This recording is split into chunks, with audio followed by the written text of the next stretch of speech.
Hi friends, ఈ వీడియోలో కొనుగోలుదారుల వర్గీకరణ ఎలా చేయాలో తెలుసుకుందాం. మీ ఊరిలోని చీరల షాప్లో 100 రూపాయల నుండి 1500 రూపాయల మధ్యలో చీరలు దొరుకుతాయి. కేవలం 1500 రూపాయల చీరలు ఎందుకు అమ్మకూడదు? ఎక్కువ లాభాలు ఉంటాయి కదా. వివిధ కొనుగోలుదారులకు వివిధ స్థాయిలో కావాలి. ఎందుకంటే అన్ని రకాల చీరలుంటే ఎక్కువ అమ్మకాలు జరుగుతాయి, ఎక్కువ ఆదాయం పొందవచ్చు.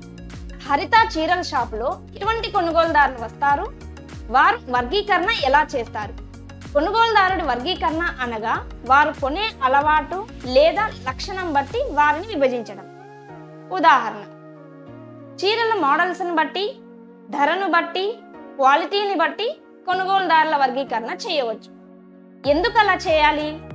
వివిధ వర్గాల కొనుగోలుదారులకు వివిధ ప్రాధాన్యతలు ఉంటాయి. వారి అవసరం బట్టి మనం వస్తువులను లేదా సేవలను ఇవ్వవచ్చు.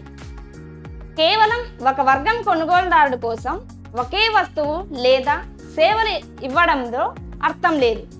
వివిధ వర్గాల కొనుగోలుదారులకు కేటాయించడం ద్వారా వ్యాపారంలో అధిక లాభం మరియు తక్కువ రిస్క్ ఉంటుంది.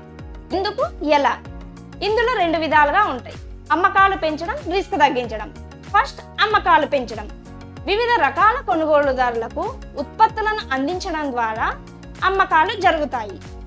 సెకండ్, రిస్క్ తగ్గించుకోవడం. కేవలం ఒకే కొనుగోలుదారుడి వర్గం మీద ఆధారపడడం ప్రమాదం. ఇదే వర్గంలో మరో పోటీదారుడు వస్తే ఇంకా ప్రమాదం. వివిధ వర్గాలు ఉండడం ద్వారా మార్కెట్ ఒడుకుదొడుకులు తట్టుకోవచ్చు. కొనుగోలుదారుడి వర్గీకరణ వల్ల మార్కెటింగ్ ఛానల్స్ స్థాపించవచ్చు. కొనుగోలుదారుడి వర్గీకరణ జనాభా లేదా ధర లేదా వేరే విజయ కారకాలను బట్టి చేయవచ్చు. ఉదాహరణ, సరిత కొనుగోలుదారుడి వర్గీకరణ చేసి తన బేకరీ షాపులో సేవలు అందించాలనుకుంటుంది. అది ఎలాగో వివరంగా చూద్దాం. ఒక కాలేజ్ దగ్గర బేకరీ షాప్ పెట్టినప్పుడు 3 వర్గాలను గుర్తించింది: యువకులు, మధ్య వయస్కులు, కాలేజీ అమ్మాయిలు.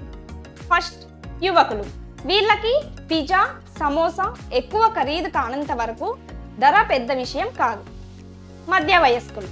వీళ్ళకి బన్నులు, బ్రెడ్స్, స్నాక్స్ ఉండాలి, కానీ ధర ఎక్కువ ఉండదు. కాలేజీ అమ్మాయిలు.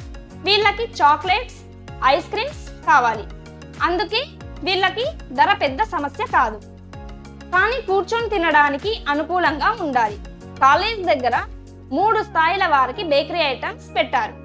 పప్స్, సమోసా 25 రూపాయలు, పప్స్ 20 రూపాయలు, సమోసా 10 రూపాయలు. చాక్లెట్స్, ఐస్ క్రీమ్స్ 50 రూపాయలు, చాక్లెట్స్ 30 రూపాయలు, ఐస్ క్రీమ్స్ 30 రూపాయలు. కస్టమర్స్ ఎక్కువ రావడానికి బేకరీ షాప్ ఆమె ఏం చేయాలి? బేకరీ షాప్ వద్ద కూర్చోవడానికి స్థలాన్ని కేటాయించినట్లయితే ఎక్కువ మంది కస్టమర్స్ రావడానికి ఆస్కారం ఉంటుంది. అదే విధంగా ఒక కొత్త ఉద్యోగిని సర్వీస్ చేయడానికి తీసుకోవాలి. పైన చేపట్టిన విధానాల వల్ల బేకరీ షాప్ ఆమె ఎవరిని ఎంచుకోవాలి, వాళ్ళకి ఎటువంటి సేవలు మరియు వస్తువులు ఇవ్వాలి, ఎంత ధరకు ఇవ్వాలి అని నిర్ణయం తీసుకోగలిగింది.